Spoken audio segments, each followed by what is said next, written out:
Covid infection అనేది ఒక viral infection. 2020 నుంచి మనం చూసింది కోవిడ్ ఇన్ఫెక్షన్ ద్వారా అందరికీ ఒక భయం అనేది ఏర్పడింది. సో ఏదైనా వైరస్కి ఎవ్రీ ఇయర్ దానికి జెనెటిక్స్ వల్ల దాని విరులెన్స్ అంటే దాని పోటెన్సీ అనేది తగ్గుతూ వస్తుంది, పెరుగుతూ వస్తుంది అనమాట. సో కోవిడ్ అనే ఒక వైరల్కి కూడా అది ఎవ్రీ సీజన్ మారుతూ ఉంటుంది. సో దాంట్లో వేరియంట్స్ అనేది వస్తూ ఉంటాయి అనమాట. సో కోవిడ్ అనగానే భయపడాల్సిన అవసరం లేదు. ప్రెజెంట్గా ఇక్కడ ఉన్న సిచ్యువేషన్ కోవిడ్ ఇన్ఫెక్షన్స్ టెస్ట్ చేస్తే పాజిటివ్ అని తెలుస్తున్నాయి, కానీ symptoms normal cold and cough లాగే ఉన్నాయి. కానీ ఎవరికైతే లంగ్ ఇన్ఫెక్షన్ డెవలప్ అయింది, న్యూమోనియా డెవలప్ అయింది, వాళ్ళ కొంచెం రిస్క్ ఎక్కువ ఉంటుంది. బట్ అంతకుముందు మనం చూసిన కోవిడ్ వేవ్స్ లాగా ఆ సిచ్యువేషన్ అయితే లేదు.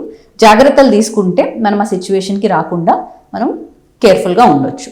సో మాస్క్ యూస్ చేయడం, ట్రావెల్ చేసిన వాళ్ళు ఎస్పెషల్లీ ఏదైనా ఎక్కువ కేసెస్ ఉన్న ప్లేసెస్కి ట్రావెల్ చేసి వచ్చిన వాళ్ళు కొన్ని రోజులు ఐసోలేటెడ్గా ఇంట్లో మాస్క్ పెట్టుకొని ఉండడం, కొంచెం ఫ్యామిలీ మెంబర్స్తో కొంచెం డిస్టెన్స్ మెయింటైన్ చేసుకొని ఉండడం, ఆఫీస్కి వెళ్ళినప్పుడు కూడా ఒక ప్రికాషన్స్ తీసుకొని ఉంటే కమ్యూనిటీలో స్ప్రెడ్ కాకుండా మనం కాపాడుకోవచ్చు.